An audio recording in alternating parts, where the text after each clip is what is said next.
Okay, so we should be live in just a moment. Yeah. And there we are. Okay, I'm seeing the chat coming in, and I will read questions as appropriate, okay? Okay. All right. And otherwise, I'll mute my mic.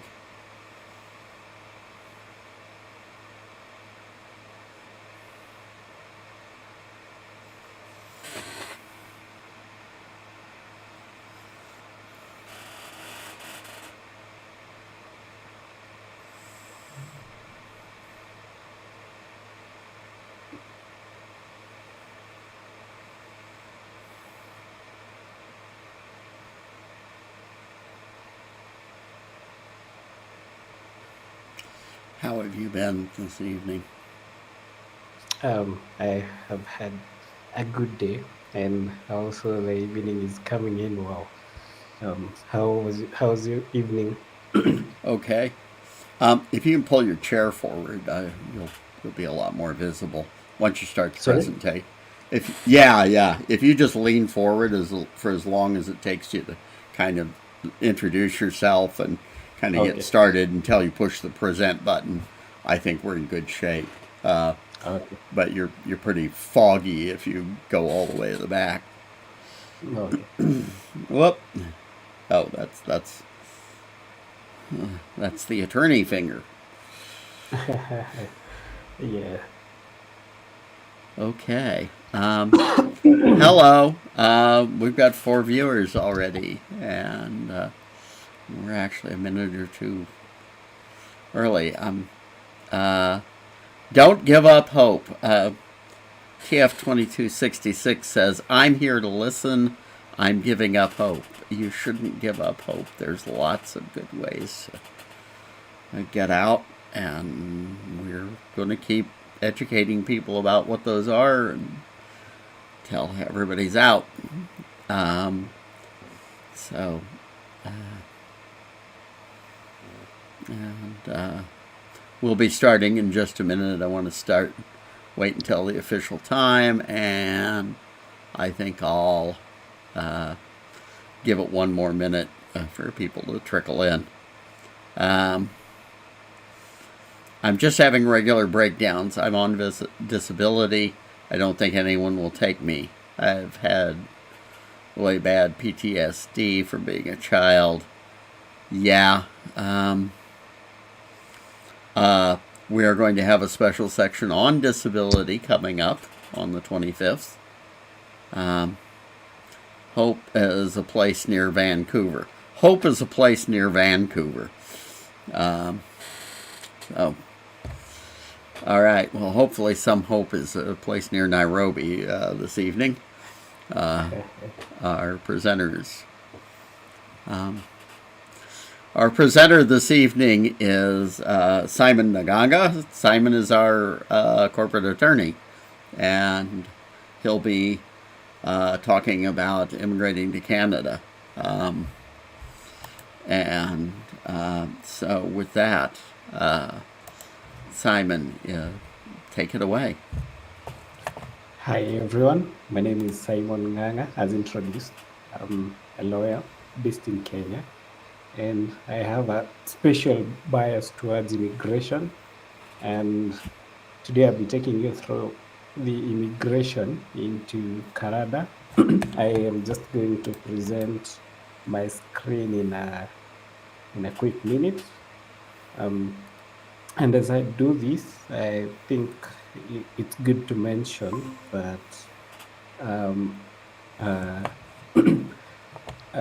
this is basically tailor-made for a broad audience, and should you need to consult further at a personal level based on your need, I am going to be available. Anne is also very available, and we're going to help you figure out how to get out of the United States.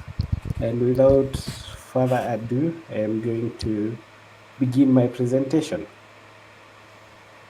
So the various ways of immigrating into Canada from the United States. Hey, And Simon, there's a dialog box that says enter full screen mode over your presentation. Can you get rid of that? it says what? It says enter full screen mode. It's Oh, okay. over the top. You need to either get rid of it or press the button because we can't see your slides. Can you see them now? No, yeah, that's on your screen. Says audience window. This window is what the audience sees. Click the X on that, I think, is what you need to do. Because I don't seem to. Let me. Oh, okay. Oh, Okay. you Found got it. it. Found it. Okay. Yeah. All right. Okay. Just let me know if you're in the same page. We're good now. Thank you. On page 3 now. Yeah. Free visa entry. Okay. So there are various ways of immigrating into Canada, and we're going to go through each of them. And the first one is a free visa entry. Sorry, there's an error here. You can get up to 180 days into Canada. We have a provincial nominee program. We have spouse or sponsorship, and we have Kusma work permit. So as for free visa entry, you basically are allowed to enter into Canada for a period of 180 days. The only thing you need to prove is that you're an American citizen with your American passport.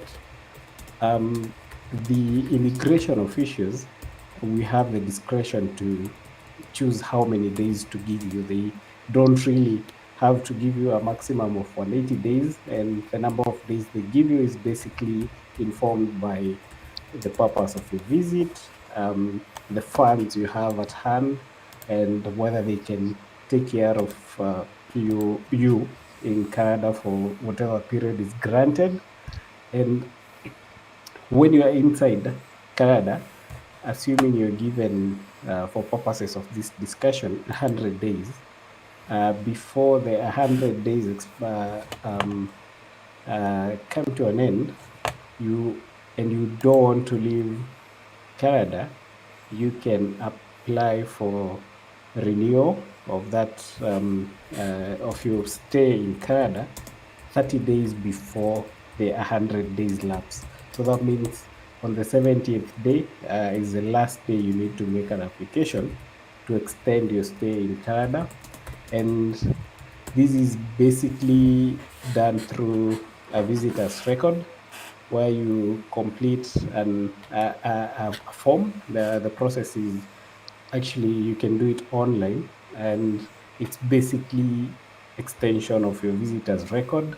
And you complete this form online. It's called IMM 5708. And its purpose is basically to extend your stay or even to change your status. For instance, if you're on a free visa and you probably ended up getting a job, you can use this form as well to change your status. What you need is your passport, which has to be valid, of course, 6 months plus. Your passport. You need 2 passport photos, and you need proof of finances. So you need to show that the period I'm requesting to have an extension for, I have this much money to take care of that, and that's one of the key considerations before they extend your stay in Canada. Simon, we have a question. Are there any groups that help with sponsorship? Um, I am yet to explore that, but having that in mind, I am going to do that, and maybe if you can have our contacts, we're going to give a response in the course of the week. So I'm gonna note that question and look for groups that offer such sponsorship. Yeah, if you guys, if you have questions, if you email us, we'll see that question gets to Simon. Please ask that it be directed to Simon. Yeah, thank you for the question. Going into the second way of getting into Canada, and it is the Provincial Nominee Program Express Entry. So this is a program for skilled workers. So for you to qualify, there are specific skills, and they are tailor-made for each province. For some provinces, they need more skilled persons. For some, they actually don't really need skilled people. And this is upon you to check the provinces which you think would suit you, because they're different provinces. But the catch is, the provinces that are further from the American border are the ones that have more opportunities for people, because it's cold up there and no one really wants to go up there. Everyone wants to come down here near quote unquote civilization. So I'd suggest that I you actually have a question about that then. sure.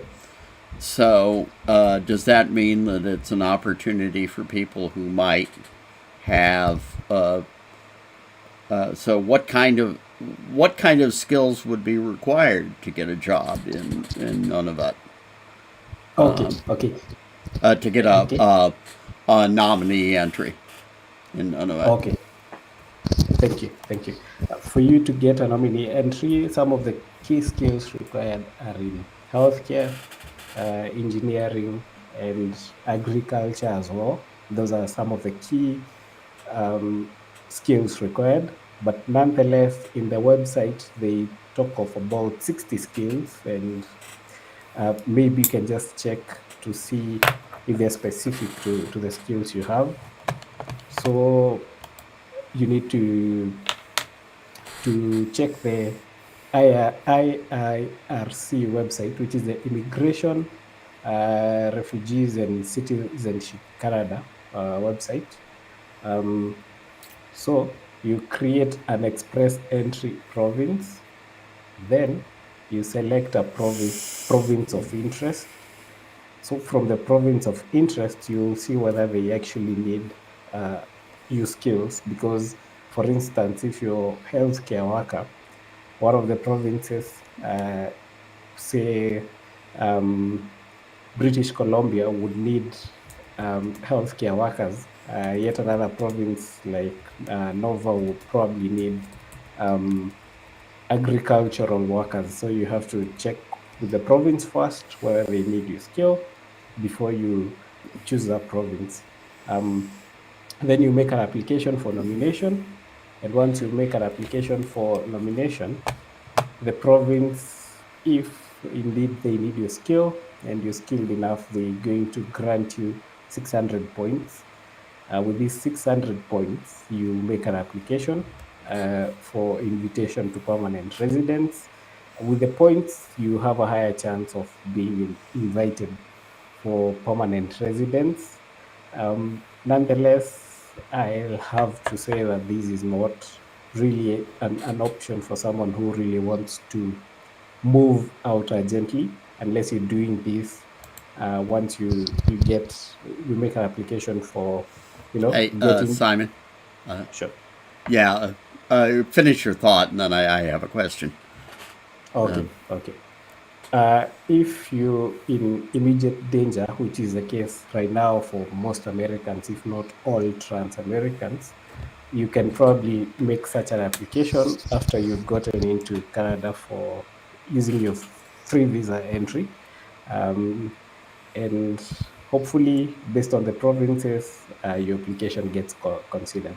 You can proceed with your question. Thank you. Okay. First question.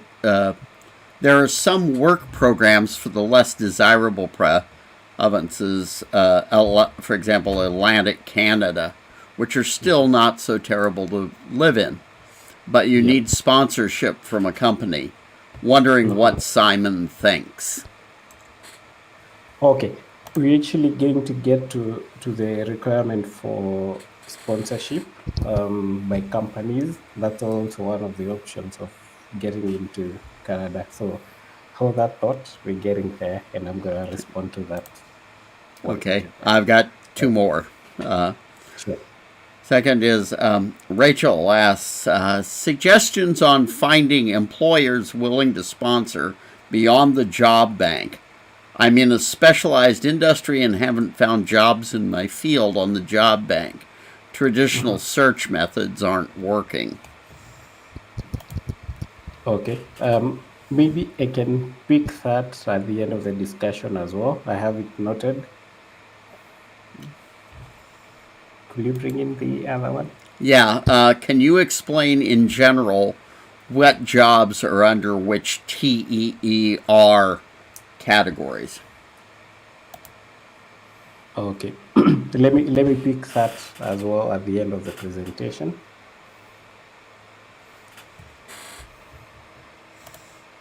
Okay, that's all the questions at the moment. Okay. Okay. So we've looked at the PNP Express entry, and I'm going to first look at the criteria for different provinces.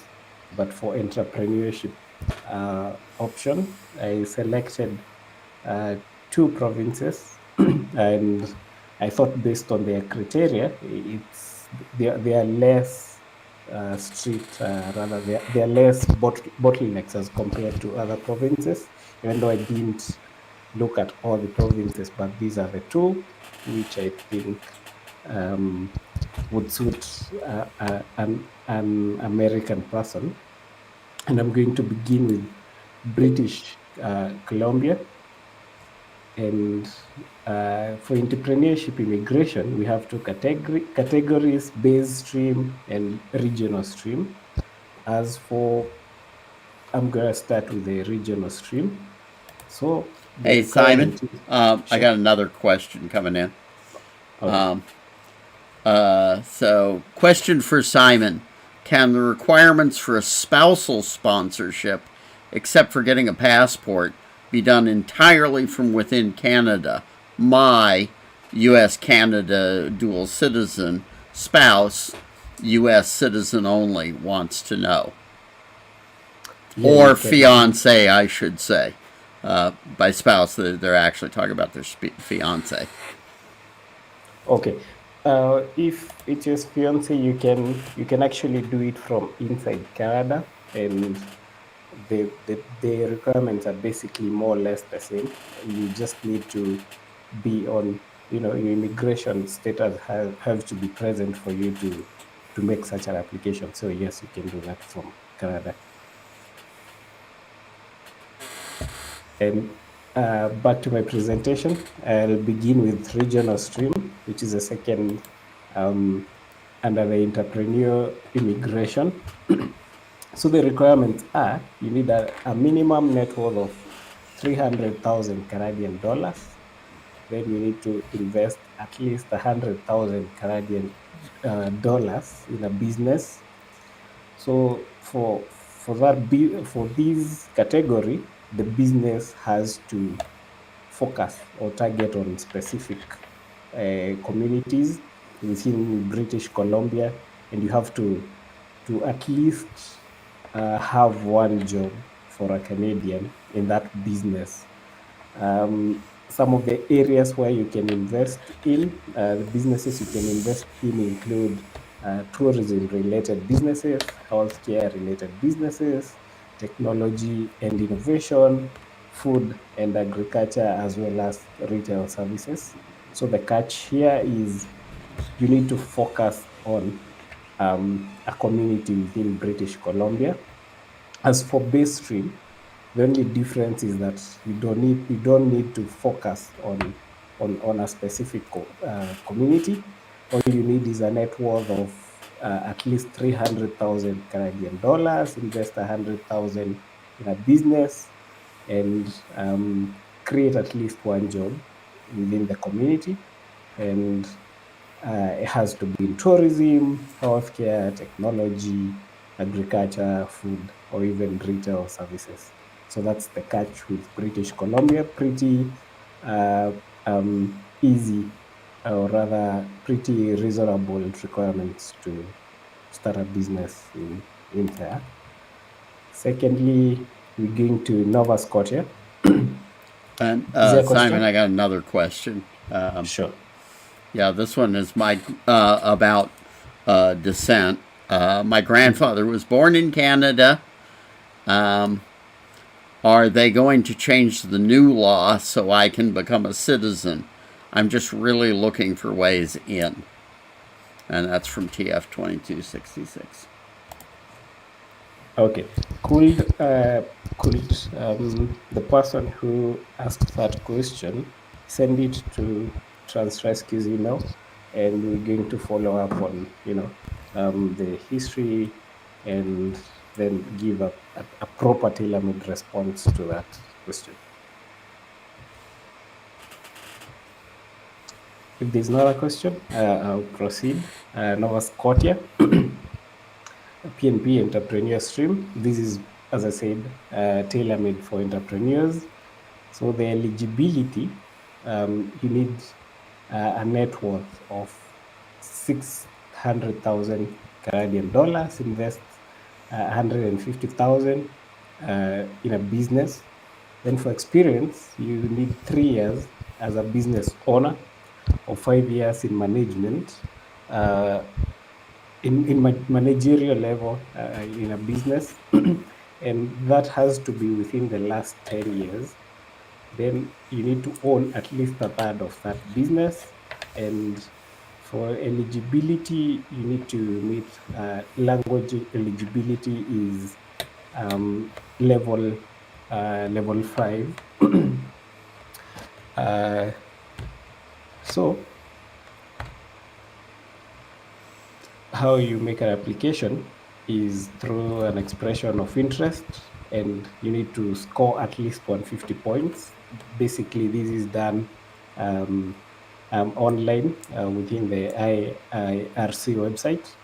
Then you need an invitation to make an application from Nova Scotia. So the business requirements, the business has to be for profit purposes, and of course it needs to benefit the economy. And this is pretty simple. As you can see, you only need to invest about $150,000 in the business. Then we are going to look at federal economic immigration streams. Number one is Federal Skilled Workers Program. The eligibility is, first of all, work experience. You need at least 1 year of continuous full-time skilled work experience in a qualifying occupation within the last 10 years. As for language, a minimum of Canadian language benchmark, that's CLB. Sorry, it should be CLB in the previous slide. Of 7 in English or French. So you need to do this Canadian language benchmark and score at least 7 for either English or French. And education, you need a Canadian high school diploma or an equivalent foreign credential assessed by an educational credential assessment. So this is the equivalent of a high school diploma in the United States. Points requirement, you must score 67 points.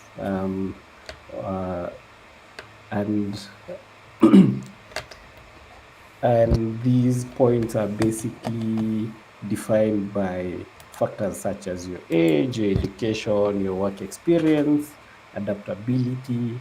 And as for the application process, you create an express entry profile.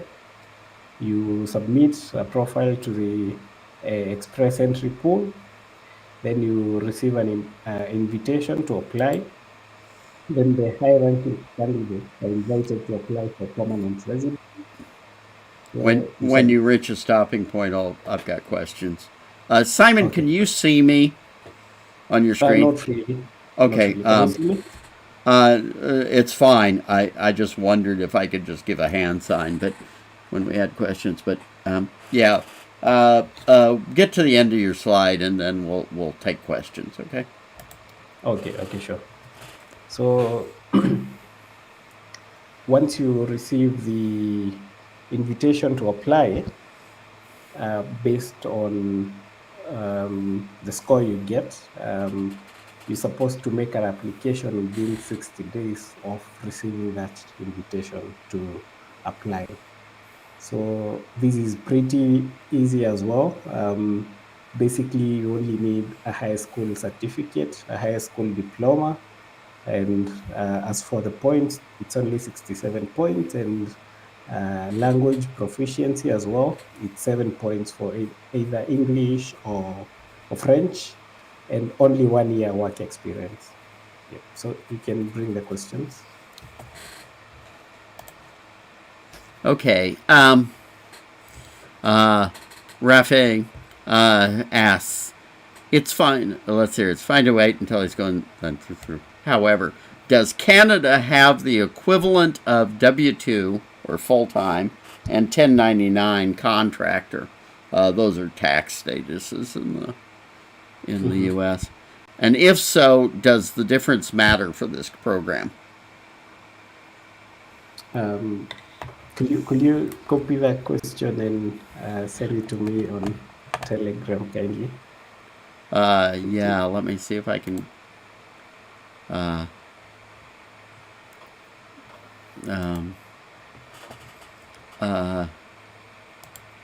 Hold on.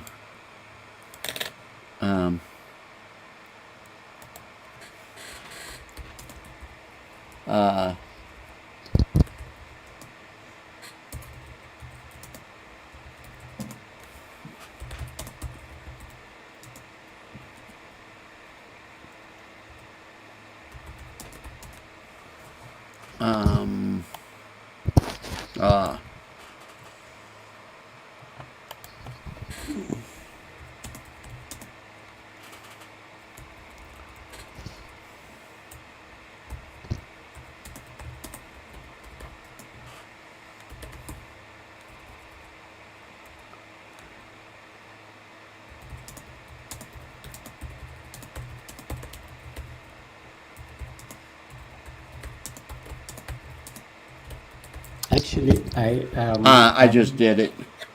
Okay, thank you. I actually managed to open the stream on my phone, and I can actually see the question. Oh, okay. That's great. That'll help. Yeah. Okay, I'll quit.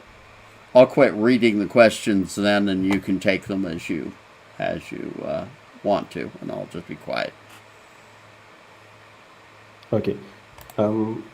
Can I take all the questions once I'm done with the presentation? If everyone doesn't mind to that, we can give a thumbs up in the comment section. But you can keep your questions coming as well.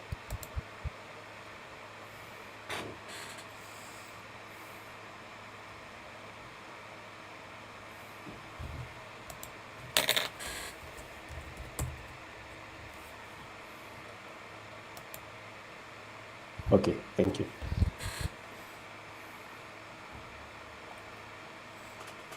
Okay. We just looked at federal economic immigration stream for skilled federal skilled workers program. We're not going to look at federal economic immigration streams for the federal skilled trades program. And as for eligibility for the FSTP, it's basically designed for skilled tradespeople, and these tradespeople have to be seeking permanent residency in Canada. It operates under the express entry system, which is basically where we're going through right now, and it focuses on candidates with experience in specific trades. As for eligibility, work experience, you need a minimum of full-time work experience in a skilled trade within the last 5 years. You need a job offer or a certification. So a candidate must have a valid job offer for at least 1 year or a certification of qualification from a Canadian authority. This is basically that you need an employer who's given you a job offer. And if there's no such employer, you can make an application for certification. This is basically for the Canadian authorities to certify that you're qualified to work in Canada, and as such, you can be allowed to go to Canada and try looking for a job from Canada. And as someone mentioned here, that it's really hard to find an employer who invites you into Canada, and it will be much easier if you got certification and moved into Canada and made such an application for a job. You know, as for language proficiency, you need a minimum Canadian language benchmark. That's level 5 for speaking and listening, and level 4 CLB for reading and writing. As for funds, if you got certification and you're moving in to look for a job, you need to demonstrate sufficient funds to support yourself and your family, in the case where you have a family, upon arrival. But if you have a job offer, you don't really need a proof of funds. And yep, I think that's it. It's an option available to industrial, electrical, and persons in construction trades, maintenance and equipment operation trades, supervisors, and technical jobs in natural resource and agriculture. Also, it's an option available for chefs and cooks. We are now going to look at the Canadian-United States-Mexico Agreement. This is an agreement, as it suggests, between Canada, the United States, and Mexico. So it's basically an economic agreement, and it facilitates trade between the three countries by, among other things, allowing selected categories of temporary workers into each other's markets without a need for labor market impact assessment. Maybe if you can allow me to go back, one of the reasons why it's hard to get a job offer from Canada is because the employer needs to show that there was a labor market impact assessment, which is basically an assessment by the labor office, showing that, hey, as an employer, I am looking for a specialist, say in agriculture. I have put out an advertisement. I've tried looking for a Canadian who's qualified to do this job. Unfortunately, none came or none made an application. And for that reason, we're inviting person X from the United States to come and fill that position. So that's one of the key limitations that makes it hard for job offers from Canada to any person outside Canada, unless it's a very special skill that only few people possess. And it would be better if someone made an application for certification, and with that application for certification, you basically move into Canada and make an application for a job. But that is also partly cured by this economic agreement between the United States, Canada, and Mexico. to make an application for the KUSMA work permit, you can do it at a Canadian visa office.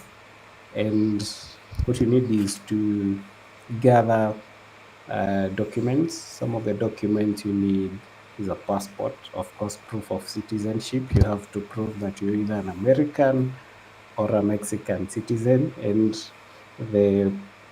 if it's a Canadian seeking to move to the other countries, they also need to prove their citizenship. So for an American, well, you need your passport, your American passport. You need a detailed job offer from a Canadian employer in a qualifying profession. The professions are listed, as I said, they are about 60 or so. If you don't have a job offer, you need to show proof of certifications, which is basically much better and easier because we might wait until Christ comes before a job offer is given to any of us. And then you complete application forms. You can either do it digitally or on paper.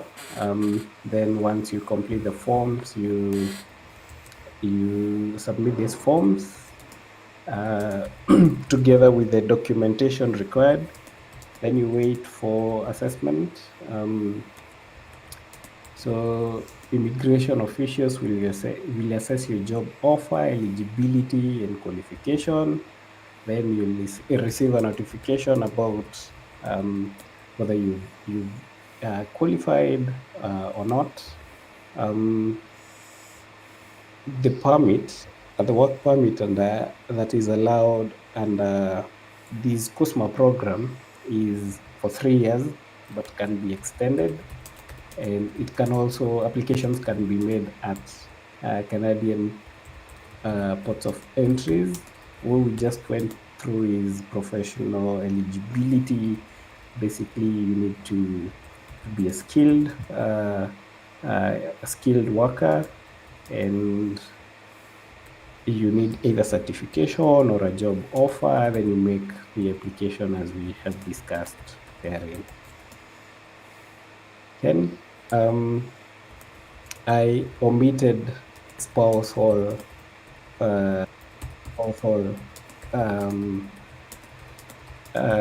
sponsorship. I didn't think it will come up, but since it has been mentioned, maybe I can just go through it quickly. Give me a minute. Unfortunately, I'm not going to present that, but it's indeed an option. And this is where you have a spouse who is the spouse can be a temporary foreign worker, an international student, or even a citizen of Canada. So this makes an application an American eligible for a spousal open work permit. So it is important to note that this permit is not employer specific. This is a good thing because you can just go in there, and should you maybe lose a job, you don't really have to go back or make an application for a new permit. It's one of the best options. I think spousal invitations wherever in the world are some of the most sought ways of immigration. And for the person who asked about it, yes, you can make an application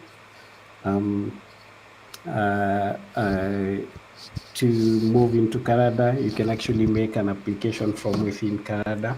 It's one of the most progressive countries, I'd say, where you can, make any sort of application from within. And especially for Americans, your passport is one of the really strong passports, and it can just allow you to move anywhere in the world, and into Canada as well. In fact, most people are actually seeking to move from Canada into the United States. So if you actually look at the numbers, it's day and night. Hundreds of thousands are trying to move into America from Canada, yet about 10,000 people annually move into Canada from America. So that means when you make an application to get into Canada, it wouldn't face as much scrutiny as that of a person trying to come from Canada to the United States, just for purposes of bringing a balance not only in trade but also in the movement of persons in and out of Canada. Importantly, you need to note that when you try for the free 6 months entry, no visa entry requirement, you can make that entry from any land border. You just basically show up with the passport and you ask for the reason why you want to move into Canada and proof of funds, and they'll basically determine how many days they give you from your application. But if you want to go to Canada through air, you need to make an application for an ETA. So this is basically an electronic travel authorization, whereby you just fill out forms online saying, "Hey, this is me. I want to move to come to Canada for this and that reason." And yes, it's a pretty much easy, simple process. I am yet to check the fee, but it's a limited fee. So yeah, you can decide how you want to get into Canada, but there's no really challenge for the ETA. But before moving to Canada, if you're going there by air, make a point of applying for an ETA. I think with that, I am done with my presentation.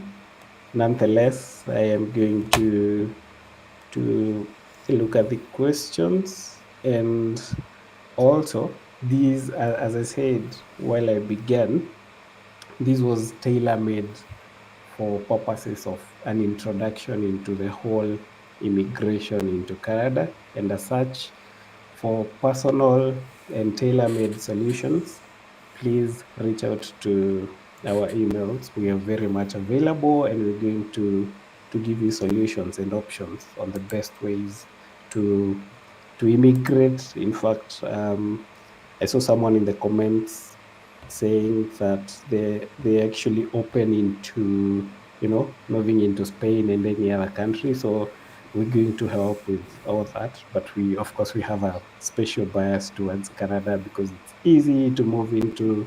The costs are quite limited. I mean, you can just take a bus across the border, and the requirements are quite simple. So with that, I think I will go through the comment section for the as I look through the question, or maybe Anne, you can read the questions for me.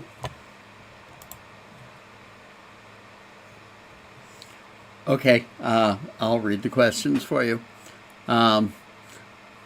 So this first one's actually from me. Okay. All right.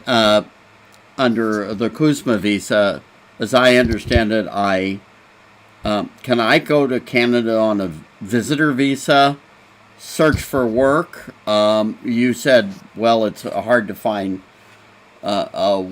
work from, you can search around and never find work. But can I, if I go and I look for work, can I then get the job offer letter from the employer, simply drive back to the United States, and then turn around and come back in on and make my Kuzma application at the point of entry? The as I started, I'm actually trying to go back on my slides. And Can you hear me? yeah. Okay. So once you're in Canada, for with whatever visa, be it a business visa, a free visa for the Americans, or be it an employment visa. Remember, there are different periods within which these visas expire. For Yeah. instance, for the free visa entry, it's 180 days. For some jobs, it's 3 years, others it's 5 years, 10 years, with an option of extension. So we have a visitor record, which is basically a record of all persons who've come into Canada from outside. And if your visa expires, you can apply for an extension. I'm Equally, not asking about yeah, yeah, yeah, expiration. I'm yeah, asking. yeah. I'm actually I getting wish to to that. live in Canada. I'm getting to that. I qualify Yeah. under CUSMA, so Mm-hmm. my plan is to simply drive up to Canada Mm-hmm. and enter on a free visa. Mm-hmm. Drive around and talk to people and get a job offer, and then Sure. once I have the job offer, I'll simply change. Then I will go to the port of entry, and as I understand it, is that then I show my job offer letter to the staff at the port of entry, and I get work permit? Is that how that works? Because that's very Uh, simple. Sorry, you said you probably drive into Canada on the 180 I days. drive into Yeah. Canada. Yeah. I run around and I find a job. Mm-hmm. Bob says he wants to hire me. I Yeah. get a letter from Bob saying he wants to hire me. Mm-hmm. I drive back to the United States. I'm trying to understand how this process goes. I drive back to the Okay. United States, Mm-hmm. and then I turn around, I re enter Canada, and I say, I am here to work for Bob under Kuzma, Mm-hmm. and Yes. show them the letter, and then they give me a work permit. Is that, uh, or is there going to be some 6 months process in there? Actually, you can do as you said, drive back and drive back in and say, I have this job offer.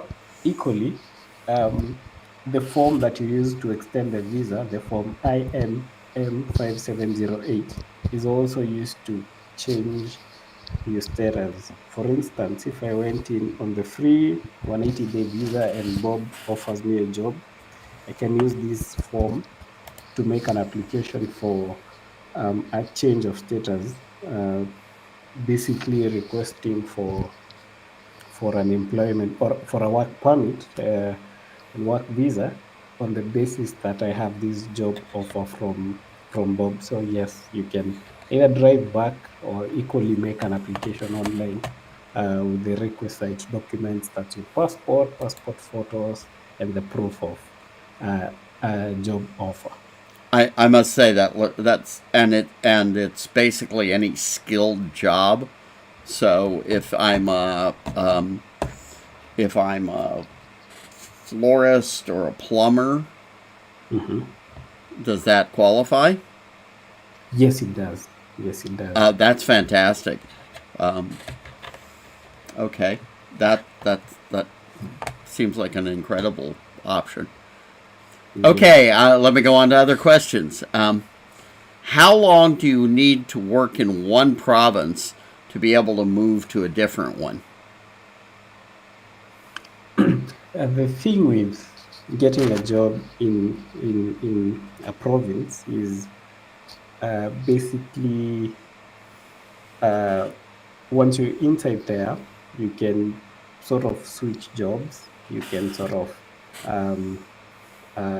switch jobs, but that's purely based on the contract you've signed with your employer. Because if they raise an issue with, hey, this person quit against our contractual terms.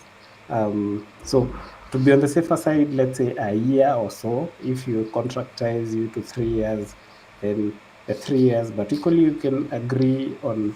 You can have a mutual agreement to terminate the contract with your employer, and you know. get to move to other provinces. But nonetheless, there is no really a limit on or when or how you can move from one province to another. As long as you have a job offer, you can move.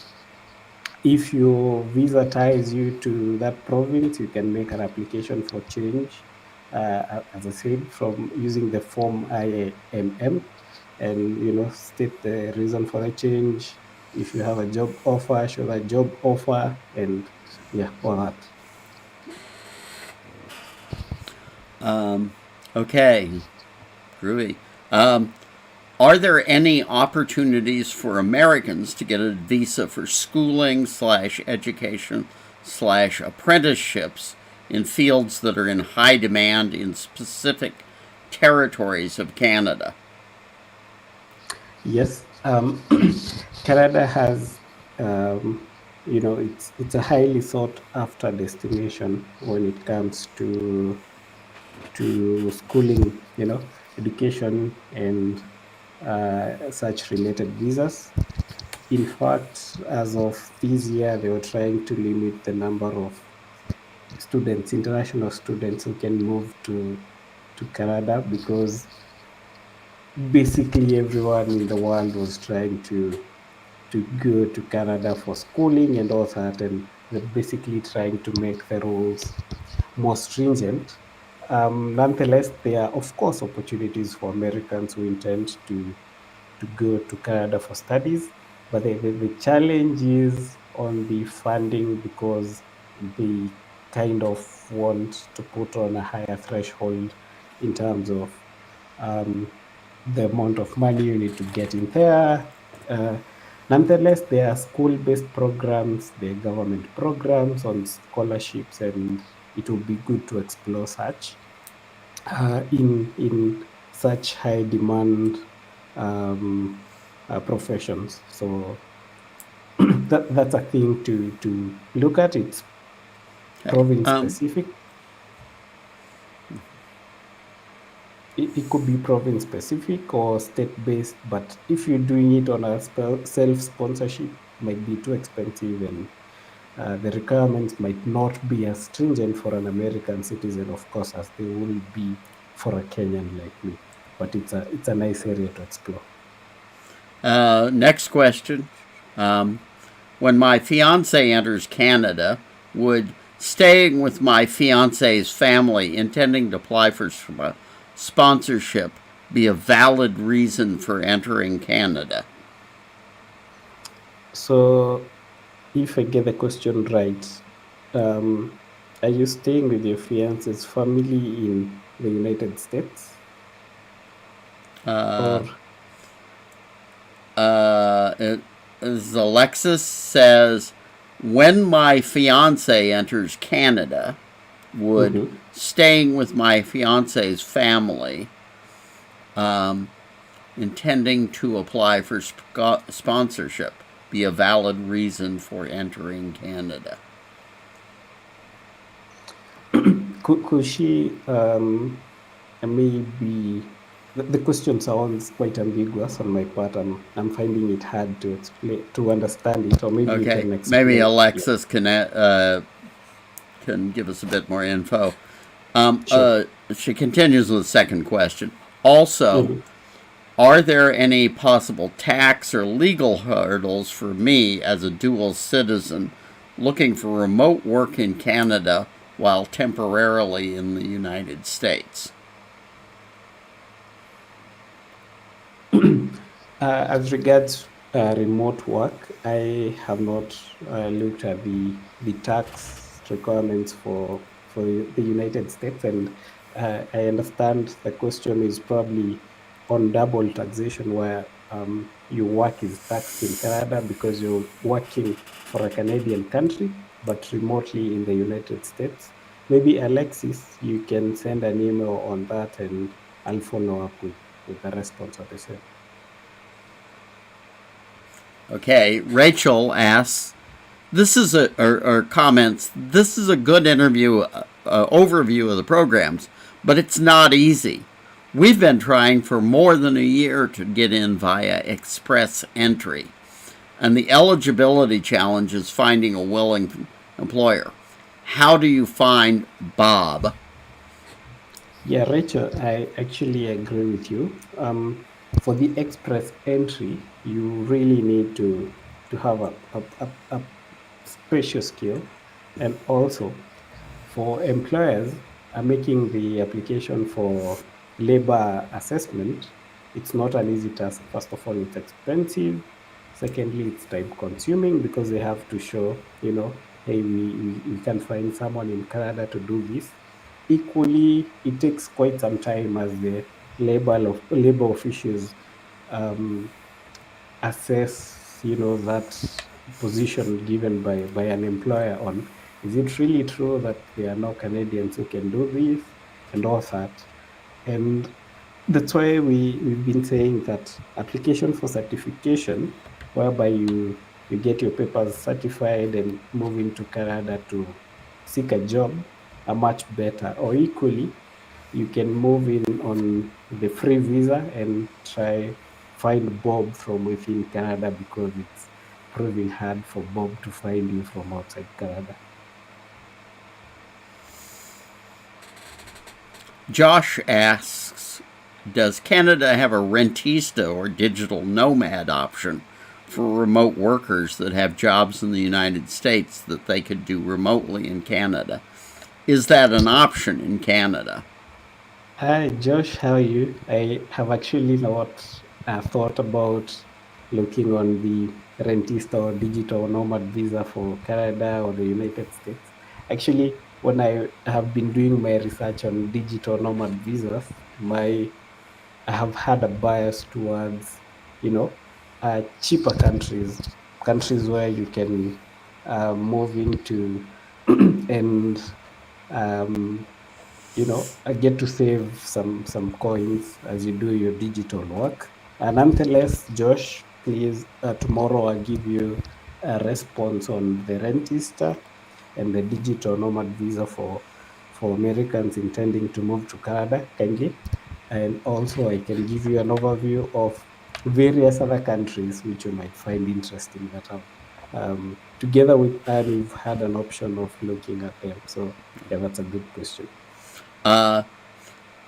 Rafi actually responded to that Oh, question and said, mhm. Canada doesn't have a digital nomad that I've seen. I'm pursuing that at the moment. There are a bunch of other places that do. Oh, And great. Yep. Josh says, thank you. Alexis, my fiance, asked, how long does one have to wait after a visit to start a new visit to Canada? I.e., presumably you can't enter the U.S. for 5 minutes, then turn around again. So I'm actually reading the question again.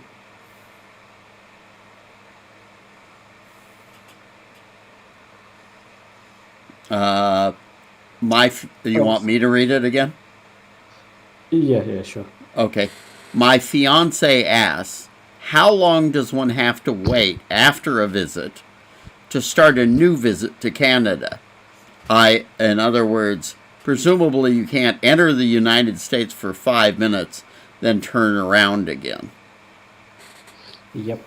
I actually tried to look at how long you have to wait before you move back to Canada, and I couldn't find a conclusive response. I I will tell you that I have been in Canada on a free visa and visiting a friend who recommended we go into the United States to visit a restaurant. We drove over, had dinner, and returned to Canada. Yep. With an American passport, uh, and based on the good relationship the two countries share, it's actually quite easy to move into and out of Canada. Um, I'm assuming that this question is about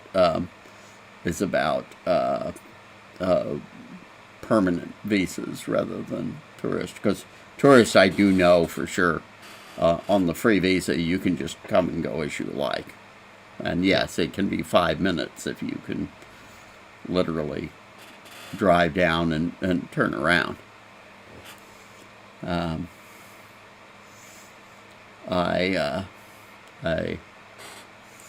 Okay.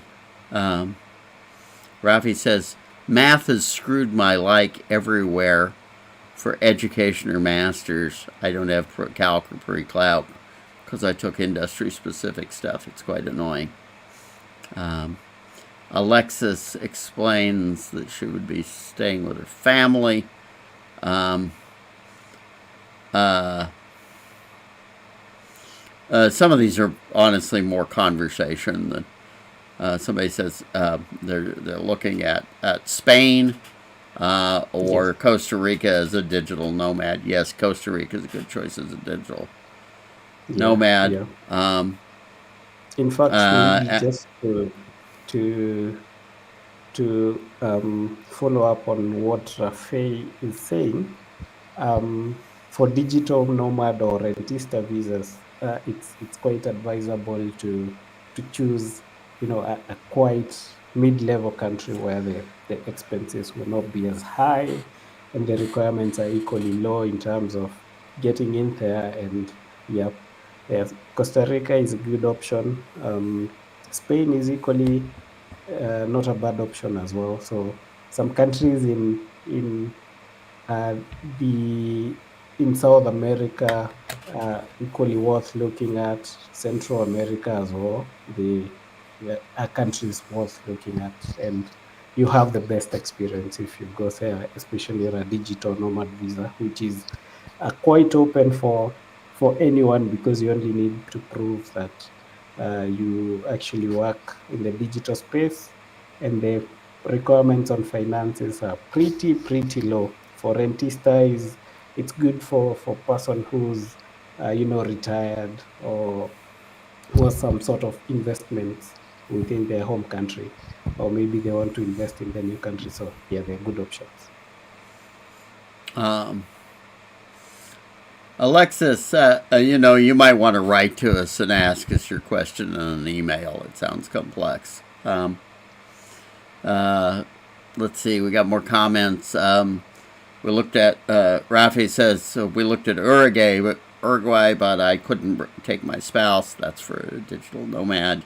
Rachel says, yes, Ken did have a digital nomad option open up during the pandemic, but it wasn't widely known even among border agents. The government has scaled that back very recently. And Rafi says, yeah, I've been looking at that. Spain has some annoyances revolving around translating document. I'm not overly concerned about it. And then continues, I wish Chile did, but it doesn't have digital nomad. Alexis, to clarify, my fiance said she would be staying with my family, intending to apply for sponsorship. Would that be a valid reason for entry? So if we understand Alexis well, Alexis is in Canada, and the spouse wishes to use the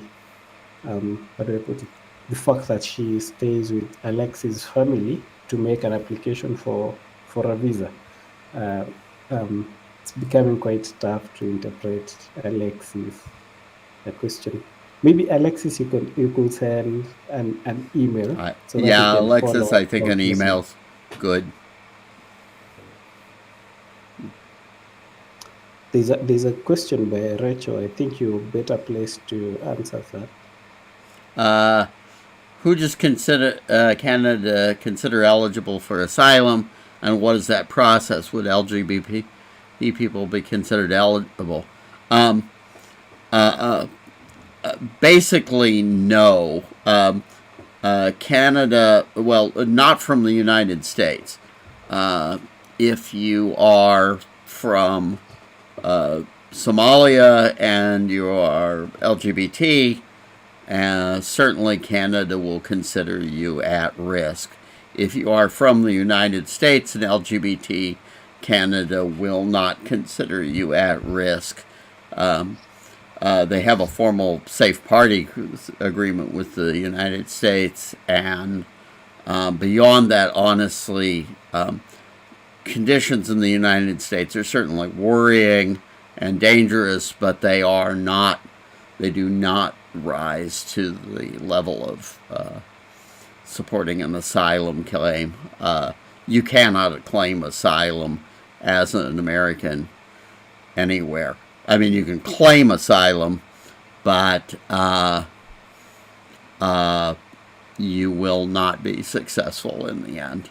Asylum is not an option.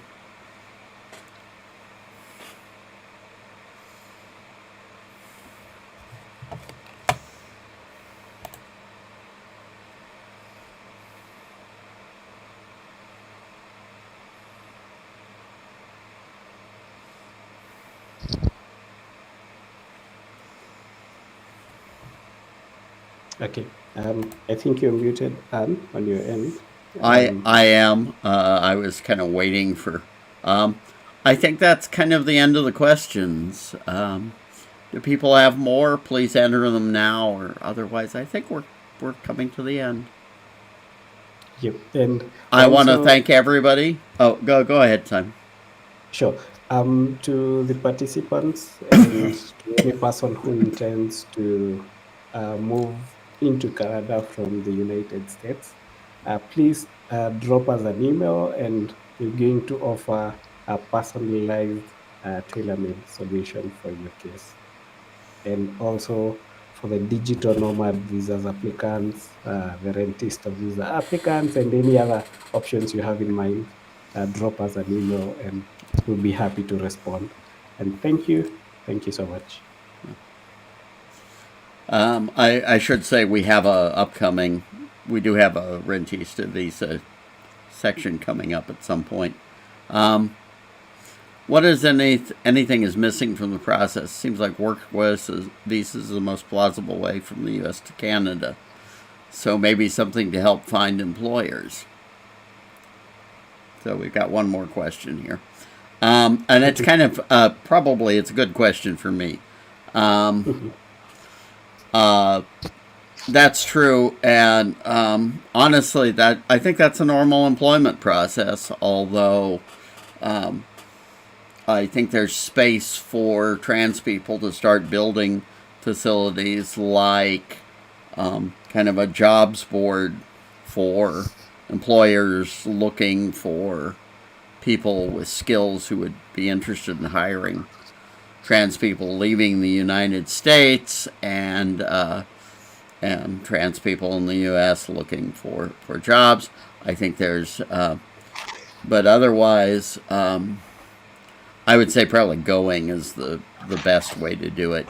I'm hearing over and over, going is the way to do it. I just was in a meeting with a UK city official, and can say, yeah,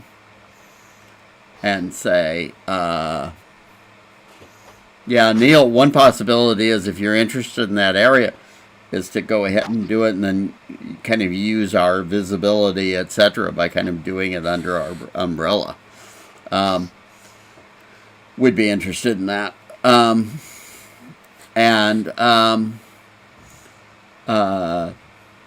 So I was actually talking to a counselor, basically somebody on a city council in the UK, and who actually had a day job as a HR director. And she told me that basically, if you want a job somewhere, the best thing to do is come on a tourist visa and personally be there. That was her advice from both those perspectives. So, okay, Simon, I want to thank you very much for doing this, and for all the hard work that went into it. And audience, I want to thank you guys. This has been really enlightening. You've been a great audience. I've learned a lot from, not only from Simon, but from you as well. So thank you. And if you have more questions, we do have office hours. You can drop into our office hours and just kind of find me. If you really have specific questions about Canada, email us and we can put you in contact with Simon, and we'll help you in any way we can. Otherwise, good luck. And oh, Canada, our home and native land. Goodbye. Okay, bye-bye, everybody.